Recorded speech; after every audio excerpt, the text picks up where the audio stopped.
El informativo. Hola, buenas tardes, bienvenidos al informativo de NTN 24, el canal de las Américas. En esta mitad de semana, Ruth, bienvenidos todos. Buenas tardes. Una buena tarde, Carlos. Ya estamos 28 de agosto del 2019.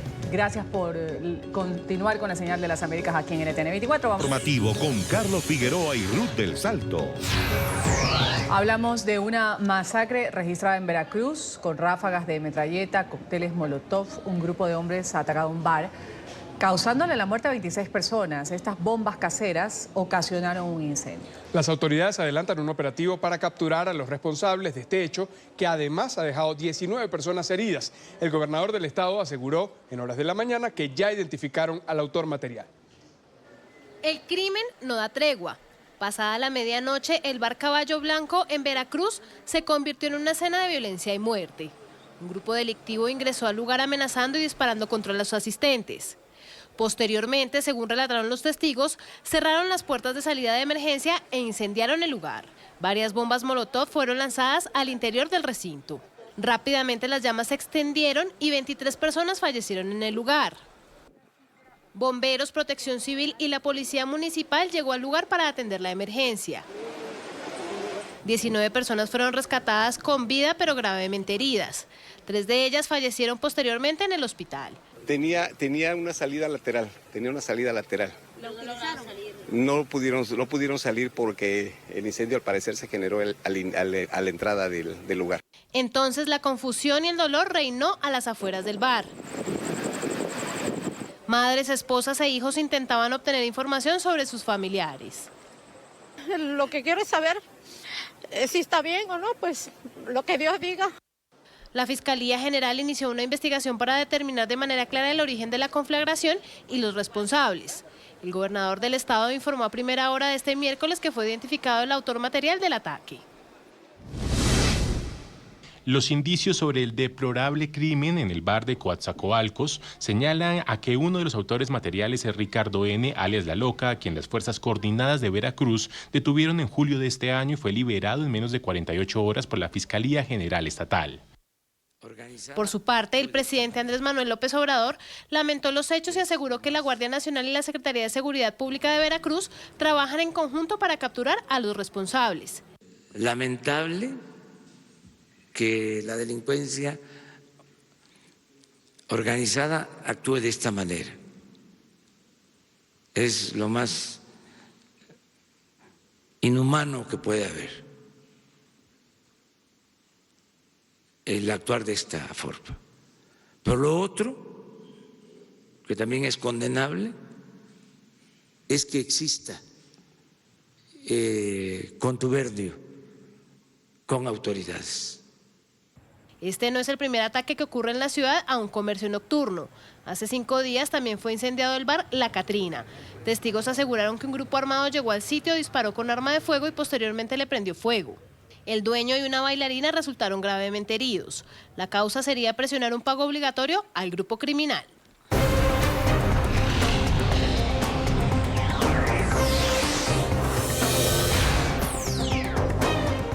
Y con manguera en mano, el presidente de Bolivia ha visitado las zonas azotadas por los incendios forestales. Evo Morales se ha sumado a los equipos de bomberos que luchan contra las llamas en el oriente del país. Este mandatario, que ha suspendido su campaña con miras a los comicios de octubre, lo ha hecho por la emergencia ambiental y ha sido duramente cuestionado por la oposición, que lo acusa de impulsar políticas que causan una mayor deforestación. Si bien los incendios en la Amazonía brasileña han centrado la atención mundial durante el último mes, se han desatado conflagraciones en el oriente boliviano que han destruido 1 millón de hectáreas de bosques y pastizales. Improvisamos este trabajo acá, gracias a los pilotos del helicóptero Super Puma aterrizamos, ustedes han podido ver. En este momento apagamos 4 puntos de foco de incendio. Pequeños, pero siento que con el calor sigue repitiéndose, pero nos damos cuenta que es posible apagar trabajando conjuntamente. Finalmente, el presidente de Brasil, Jair Bolsonaro, accedió a recibir la ayuda internacional para combatir los incendios en la Amazonía. Sin embargo, el Ejecutivo ha planteado 2 condiciones para aceptar esta asistencia financiera. Jair Bolsonaro no permitirá que se ofenda la soberanía brasileña y ha solicitado además manejar los recursos que sean aportados para esta causa. A través del portavoz, el gobierno también ha informado que el ultraderechista va a participar en una cumbre regional de países afectados por las gigantescas conflagraciones. Este evento va a tener lugar el próximo 6 de septiembre. Perú y Colombia han sido los países organizadores de esta reunión de carácter urgente. Inicialmente, Bolsonaro había rechazado la ayuda ofrecida por el G7. Está abierto a recibir fondos y recursos financieros de otros países y organizaciones, y el factor obligatorio descrito por él es que la recepción de este apoyo no ofenda a la soberanía brasileña y que el manejo de esos recursos sea nuestra responsabilidad. Y precisamente esta mañana Bolsonaro se reunió con su homólogo chileno Sebastián Piñera en Brasilia para examinar la emergencia en la Amazonía. Según fuentes diplomáticas, durante el encuentro, ambos líderes coordinaron la ayuda financiera que ha ofrecido la comunidad internacional para hacer frente a estos incendios. Al término de esta reunión, Piñera ha dicho que los países amazónicos van a tener soberanía o tienen soberanía y por lo tanto son ellos los principales interesados en proteger los bosques y la biodiversidad en su zona. Bolsonaro ha reiterado sus señalamientos contra el presidente de Francia, Emmanuel Macron. Ha dicho que el mandatario europeo se quiere mostrar como la única persona interesada en defender los bosques. Desolación y cenizas. Este es el panorama en Romaria, uno de los estados que ha sufrido las peores consecuencias de la conflagración en la Amazonía brasileña.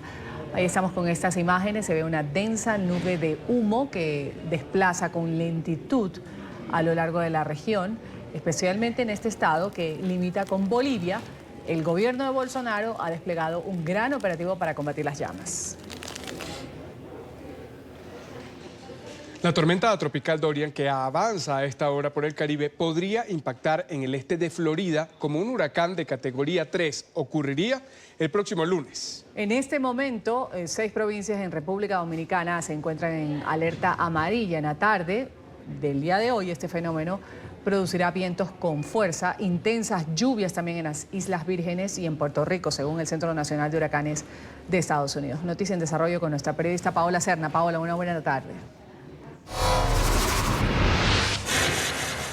Hola, ¿qué tal? Muy buenas tardes. Pues bien, como ustedes bien mencionan, esto es un pronóstico que está cambiando constantemente. En cuestión de horas, el Centro Nacional de Huracanes tiene un nuevo pronóstico de hacia dónde se dirigirá la tormenta tropical Dorian. Por lo pronto se encuentra a unos 40 kilómetros al sureste de la isla de San Croix y avanza a 140 kilómetros por hora. Esta tormenta se había debilitado un poco el día de ayer y había la expectativa de que pudiera debilitarse si lograba llegar cerca de República Dominicana, impactarse con las montañas. Esto no ocurrió, finalmente se ha ido corriendo más hacia el este y esto pues básicamente deja en este momento en advertencia y aviso de tormenta y de huracán para la isla de Puerto Rico, particularmente el este de Puerto Rico y las Islas Vírgenes.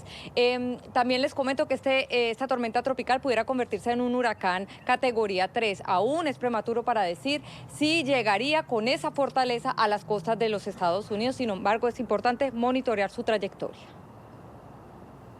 El Centro Nacional de Huracanes advirtió que Dorian podría llegar a las costas de Florida como un huracán categoría 3 después de tomar fuerza el domingo sobre las Bahamas. Y es que este miércoles el fenómeno ha cobrado mayor fuerza y golpea a Puerto Rico, que no esperaba su impacto directo. El sistema cambió en las últimas horas de trayectoria. Algunos alcaldes admitieron que han sido tomados por sorpresa. Activen sus planes de emergencia. Puerto Rico está resiliente y Puerto Rico ha pasado ya por situaciones peores. Y yo confío que el pueblo de Puerto Rico está preparado. El presidente de Estados Unidos, del que Puerto Rico es Estado libre asociado, declaró el estado de emergencia en la isla y nuevamente se ha enfrascado en una guerra con autoridades locales, como lo hizo en 2017 cuando su respuesta al huracán María fue duramente criticada. Donald Trump aseguró que el Congreso en Washington le aprobó a Puerto Rico $92.000 millones el año pasado, pero la flamante alcaldesa de San Juan, Carmen Yulín Cruz, lo controvirtió. Eso es embuste. A Puerto Rico le han dado alrededor de $40.000 millones. Y esta mañana Trump la llamó incompetente al tiempo que arremetió contra los políticos puertorriqueños. Puerto Rico es uno de los lugares más corruptos del mundo. Su sistema político está roto y sus políticos son incompetentes o corruptos. El Congreso aprobó miles de millones de dólares la última vez, más que en cualquier otro lugar, y son enviados a políticos corruptos. No es bueno. Dijo además que él ha sido lo mejor que le ha pasado a Puerto Rico, pero la alcaldesa de San Juan le recordó que la emergencia va más allá de él. Ayer dije que Trump necesita calmarse, apartarse del camino y dar paso a aquellos que realmente estamos haciendo el trabajo en el terreno. Quizás Trump entienda esta vez, esto no es sobre él, esto no se trata de política, esto es sobre salvar vidas.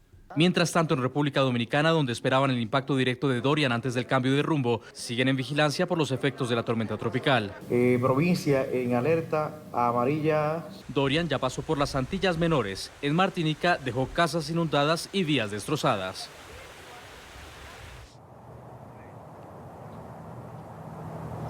En este momento, Dorian avanza en sentido norte, sin embargo, en los próximos días pudiera dirigirse hacia el noroccidente. Tan pronto como esta tarde pudiera ya llegar a convertirse en un huracán categoría 1. La tormenta tropical Dorian está actualmente cerca de las Islas Vírgenes y Puerto Rico como tormenta tropical con vientos máximos de 70 millas por hora, o sea, ha cobrado fuerza esta mañana. Se espera que siga cobrando fuerza y que alcance fuerza de huracán en horas de esta tarde, ya pasando al norte de Puerto Rico. Ahora, el pronóstico para los próximos días es que se siga moviendo hacia el noroeste como huracán. Y eventualmente para el viernes se piensa que debe de tomar un poco de un giro hacia el oeste o oeste-noroeste. Ese giro hacia el oeste-noroeste es lo que lo va a eventualmente traer o llevarlo cerca a la costa de la Florida para este fin de semana, el domingo o tal vez el lunes.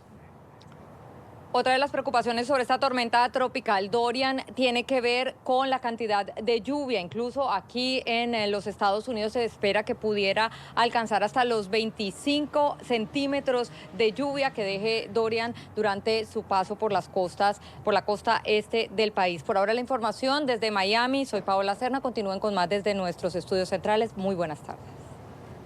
Una buena tarde, gracias por ese reporte desde Florida. Hablamos ahora del presidente interino de Venezuela, Juan Guaidó, que ha hecho nuevos nombramientos en su gabinete.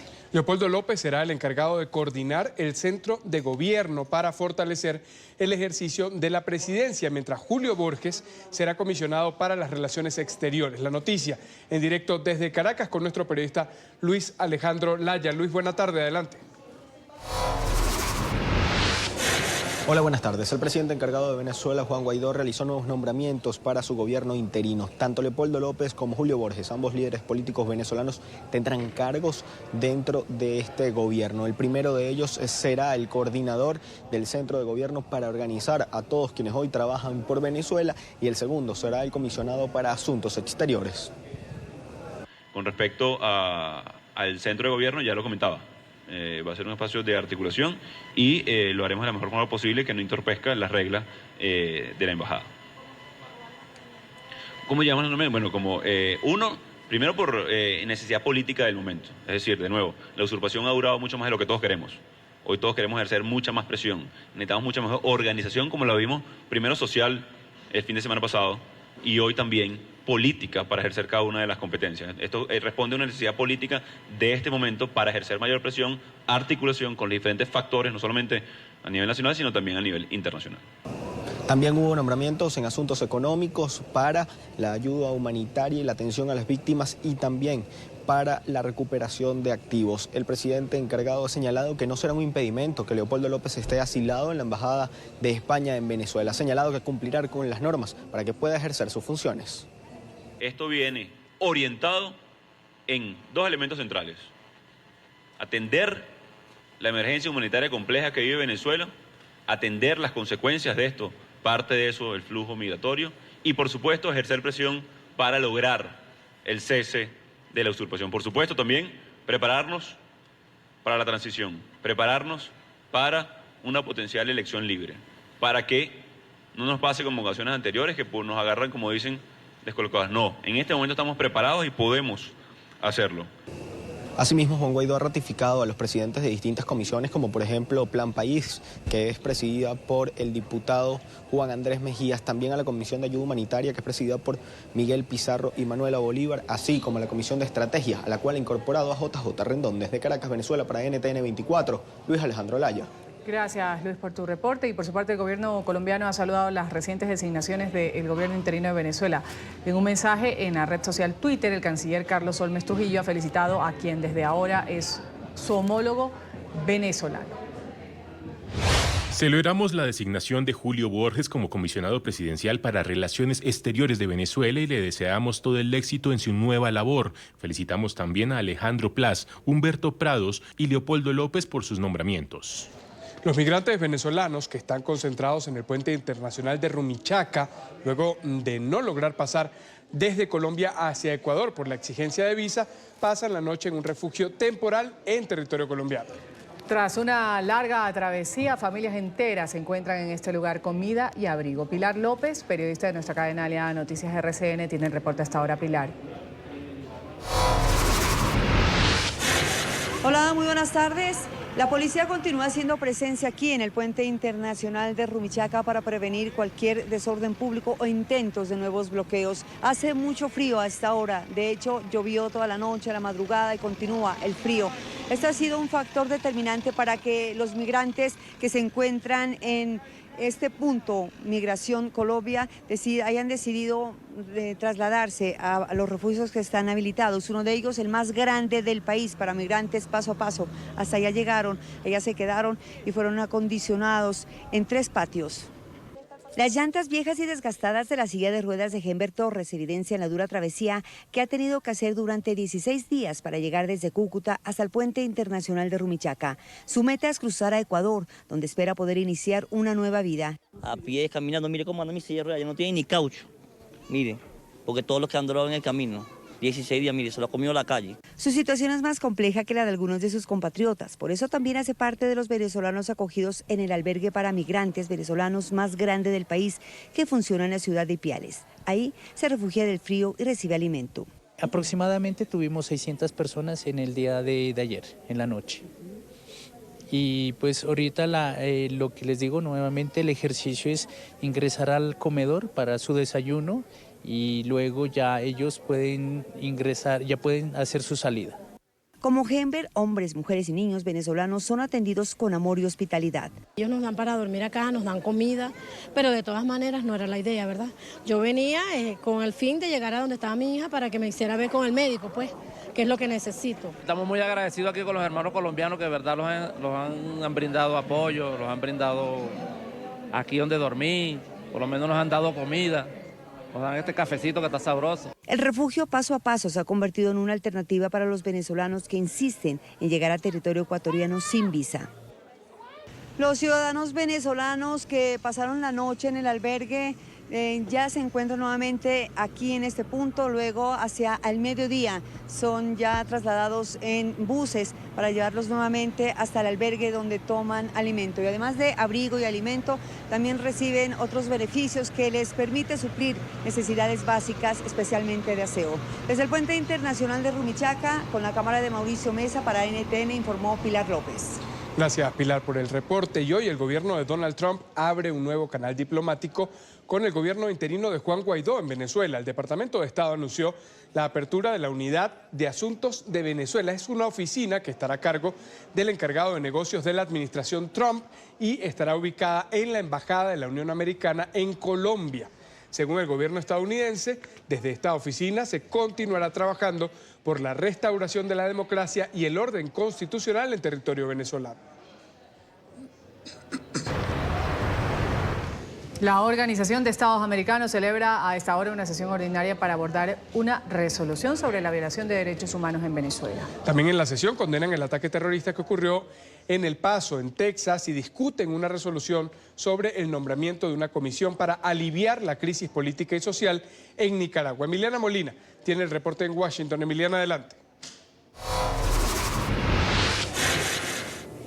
¿Qué tal? Muy buenas tardes para ambos. Así es, pues hace solo minutos se acaba de aprobar una resolución condenando la violación sistemática de derechos humanos en Venezuela. Esta se aprobó con 21 votos a favor, 3 en contra, 7 abstenciones y 3 países estuvieron ausentes. Pero no solo condenan la violación sistemática de derechos humanos, sino que también exigen una investigación independiente y continuar las recomendaciones del informe que presentó la alta comisionada recientemente. También hay varias resoluciones más sobre la mesa del día día de hoy, entre estas una sobre Nicaragua, que urgen a retomar el diálogo y a crear una comisión completamente independiente que debe entregar un informe al organismo al culminar 75 días de investigación. En el informe se afirma que especialmente desde el 2016 el régimen de Maduro y las instituciones que controla de manera ilegítima han puesto en marcha una estrategia orientada a neutralizar, reprimir y criminalizar a la oposición política y a quienes critican a Maduro y su régimen. Además de la imposición de un conjunto de normas inconstitucionales y prácticas que han reducido el ámbito democrático, han desmontado el sistema de control institucional sobre el Poder Ejecutivo y han permitido graves violaciones de derechos humanos.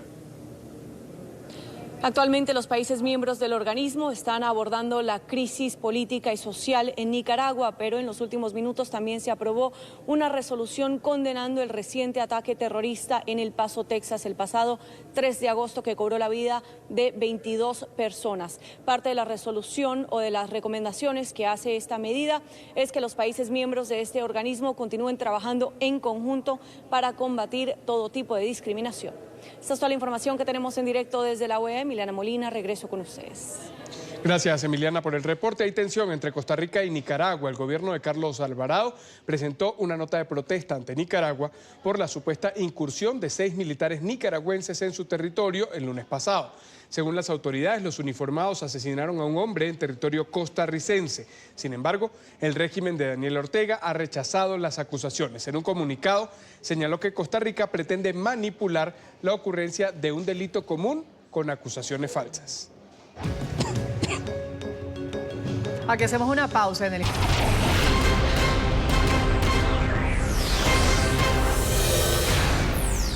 Jornada de protestas en Colombia. Este miércoles el gremio de los profesores sale a las calles de las principales ciudades del país para exigir al gobierno colombiano mejores condiciones laborales, entre ellas encontrar soluciones a lo que califican como un deficiente servicio de salud para el sector. El paro de actividades se va a extender hasta mañana.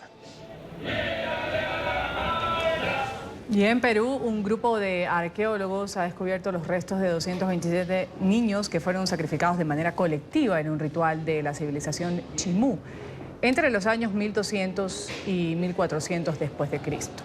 Los menores de entre 4 y 14 años habrían sido ofrecidos a dioses de la época a cambio de beneficios para la comunidad precolombina. Estos restos corresponden a un niño y tienen entre 1200 y 1400 años de antigüedad.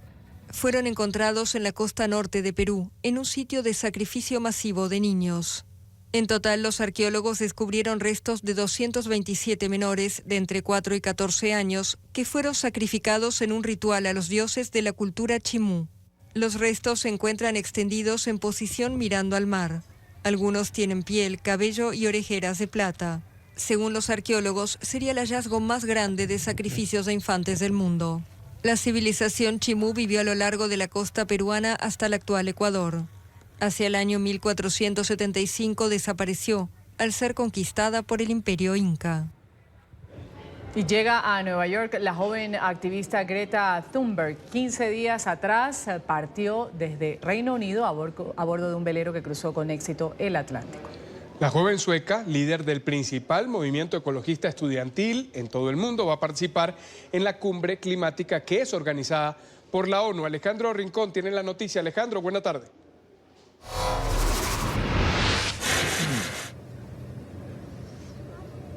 Hola Carlos, Ruz, televidentes del Canal de las Américas. Lo que despegó como una protesta estudiantil frente al Parlamento de Suecia ha escalado a ser un movimiento global de concientización sobre la importancia de trabajar por estrategias de mitigación del cambio climático. Y esa lucha, liderada por una joven sueca de 16 años, tiene hoy un nuevo capítulo en la ciudad de Nueva York. Ha concluido este viaje de 2 semanas y la última fase de esta estrategia y de esta campaña está incluso próximamente a despegar. ¿Por dónde? Por la bahía de la ciudad de Nueva York. Próximamente emprenderá esa última fase de entrada a la ciudad de Nueva York, y aquí será recibida por activistas jóvenes especialmente que tienen un gran interés en trabajar y hacer eco de las voces que reclaman mayores acciones de los gobiernos del mundo para neutralizar los efectos del cambio climático. Hablamos con una de las activistas que ha decidido adherir a esta causa, quien en los siguientes términos les explica a ustedes por qué sienten ellos que este tipo de estrategias y de ideas deben llevar a más personas a adherirse a este tipo de planes. Vean.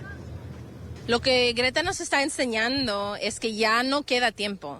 Tenemos un par de años de verdad para cambiar el futuro del mundo, o si no, no nos queda otra, no queda otro mundo.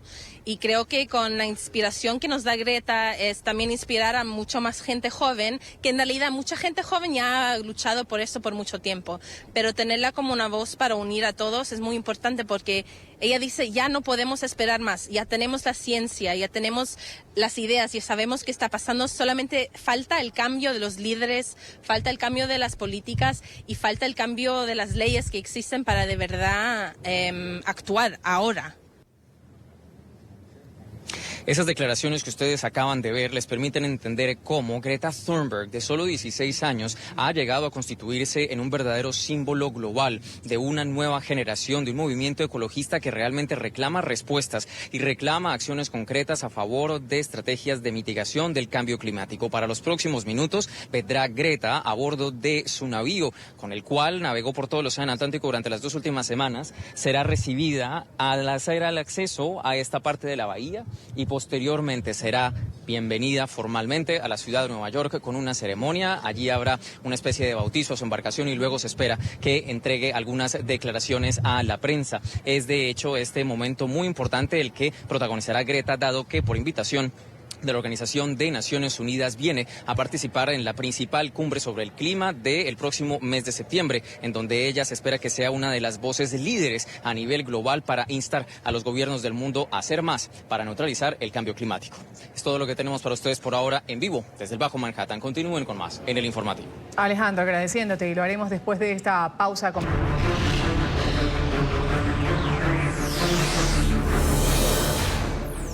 Hablamos ahora de una maniobra en la recta final del Brexit. El primer ministro británico ha recibido el apoyo de la reina Isabel II para suspender el Parlamento a partir del 10 de septiembre.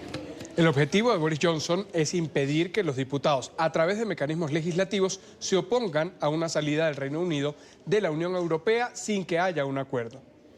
Golpe al Parlamento en Reino Unido. El primer ministro Boris Johnson se salió con la suya.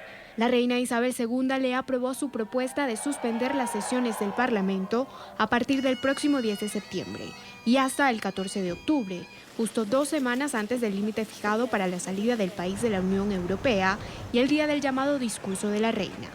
Con esta movida, el premier logrará evitar que los diputados tengan tiempo para impedir que se produzca un Brexit sin acuerdo. Johnson tiene como objetivo conseguir la salida del Reino Unido de la Unión Europea y demostrar que está dispuesto a hacerlo sin un pacto si el bloque no cede.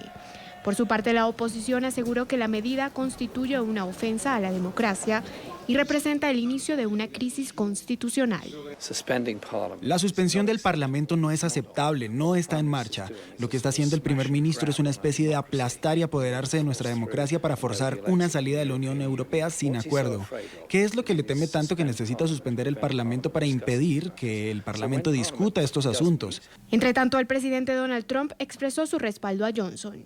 Sería muy difícil para Jeremy Corbyn, el líder del Partido Laborista del Reino Unido, buscar un voto de censura contra el nuevo primer ministro Boris Johnson, especialmente a la luz del hecho de que Boris es exactamente lo que el Reino Unido ha estado buscando y que resultará ser un gran candidato. Ahora los parlamentarios proeuropeos tendrán solo 2 semanas para buscar algún recurso legislativo que impida un Brexit sin acuerdo, cuya fecha límite es el 31 de octubre. Hay emergencia en el suroccidente de Japón por lluvias torrenciales. El fuerte temporal ha generado graves inundaciones, deslizamientos de tierra. También hay 3 personas que han muerto. Más de 900.000 tuvieron que abandonar sus hogares por las corrientes de agua. Saga, Nagasaki son las zonas más afectadas. Al menos 2 personas muertas y 7 heridas dejó el colapso de un edificio en el occidente de Ucrania.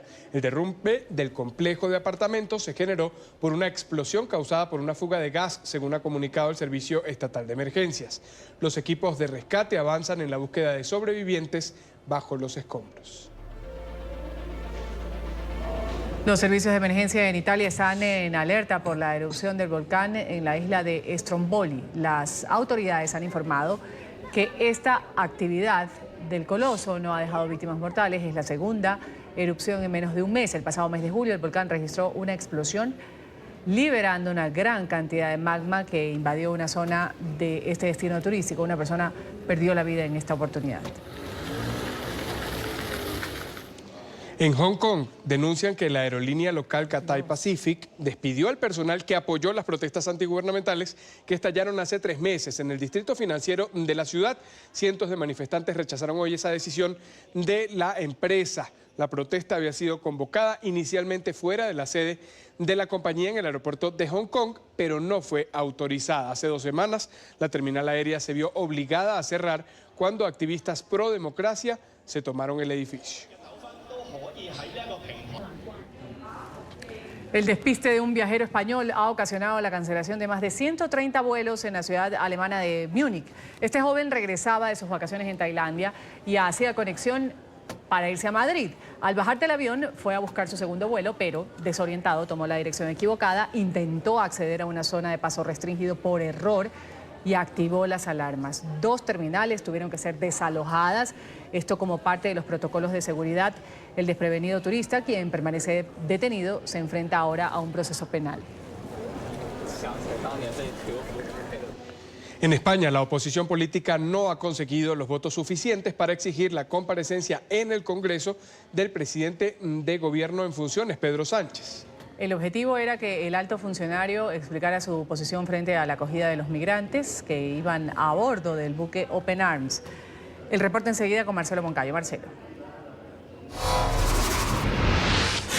Hola, ¿qué tal? Un cordial saludo para todos ustedes desde Madrid, amigos televidentes. Finalmente, el presidente del gobierno en funciones, Pedro Sánchez, no comparecerá en el Congreso de los Diputados para explicar su posición ante la acogida de algunos migrantes del buque de la ONG Open Arms. Varios sectores de la oposición española critican a Sánchez por haber creado supuestamente un efecto llamada.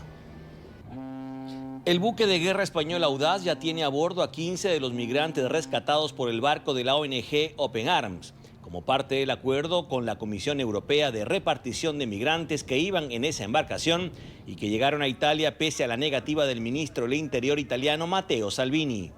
Llegarían en los próximos días a las costas españolas de Cádiz. La oposición española rechaza que el gobierno de Pedro Sánchez tenga supuestamente una posición ambigua en este tema. Creen que Sánchez ha creado un efecto llamada luego de haber recibido hace más de un año a los migrantes que llegaron en el barco Aquarius. Un efecto que, según algunos diputados, podría traer al país a personas vinculadas con grupos terroristas. No cesa la llamada irresponsable de este y otros gobiernos, de estos y otros partidos, con un mensaje de vengan, vengan. Eso sí, a veces sí vengan, a veces no vengan. Pero eso sí, si logran ustedes llegar por su cuenta, entonces sí. Y si los medios lo recogen, entonces sí les recogemos. No podemos ocultar a la opinión pública que en el pasado, y Francia ha sufrido en su territorio, el hecho de que dentro de los grupos de refugiados, en algunos casos, aprovechando cuando se han producido movimientos masivos, aquellos que atacaron Bataclan o el Stade de France, entraron como refugiados en Portugal, pasaron por España y en España planificaron aquellos ataques, no uno, sino muchos en Europa. Y no digo que todo sea, aunque sea un mínimo, tenemos que tener cuidado con quién aceptamos en nuestros territorios. Para otros legisladores es necesario impulsar un acuerdo europeo que frene esta migración descontrolada. Hay que pensar más en España. España no puede permanecer atascada porque un presidente en funciones no quiera dar la cara. Queremos escuchar al señor Sánchez apoyar nuestras propuestas. Que todos tenemos que trabajar unidos en un gran acuerdo liderado por España para que ni un solo ser humano se lance al Mediterráneo pensando que merece la pena arriesgar su vida para entrar en Europa de forma ilegal. Que ofrezcamos a estas personas un auténtico plan de desarrollo en sus países de origen, con presupuesto y con voluntad política. Que se hable claro, que se impida la acción de las mafias, que se diga la verdad y se actúe omitiendo todo tipo de postureos populistas. La oposición no logró los votos en el Congreso para obligar a Sánchez a comparecer sobre este tema, pero sí lo hará la vicepresidenta Carmen Calvo este jueves, quien hace algunos días criticó al barco de Open Arms por rescatar personas en alta mar sin tener el permiso para hacerlo. Amigos televidentes, lo dicho, la vicepresidenta del gobierno, Carmen Calvo, comparecerá este jueves en la tarde en el Congreso de los Diputados. Este es el informe, Marcelo Moncayo, NTN 24, Madrid. Gracias, Marcelo. Y seguimos en España, donde 22.000 personas se reunieron en la ciudad de Buñol para celebrar la edición número 74 del Festival Anual de la Tomatina. Allí lo ven, 145 toneladas de tomates tiñeron de rojo a los asistentes. Se trata de una celebración de este tipo que es de las más reconocidas en el mundo.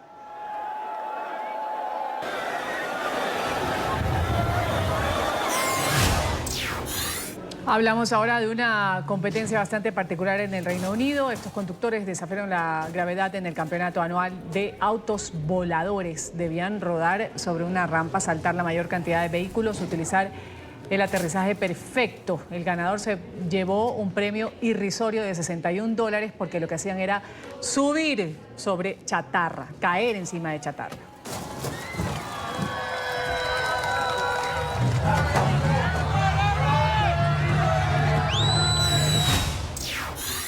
Y escuchen esta historia. Con solo un par de tijeras, con una máquina de peluquería en la mano, este barbero en Irak crea ingeniosos cortes con los rostros de famosos jugadores de fútbol. Lleva 4 meses haciéndolo y cada vez son más los jóvenes que lo visitan para llevarse un retrato allí en su cabello. El del astro portugués Cristiano Ronaldo es uno de los más solicitados. Pagan el equivalente a $50 por el corte y lo realiza esta obra maestra en un plazo de 2 horas.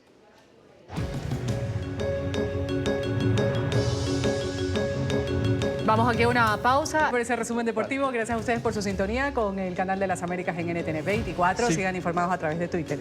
Y también de nuestro sitio web ntn24.com. Feliz tarde.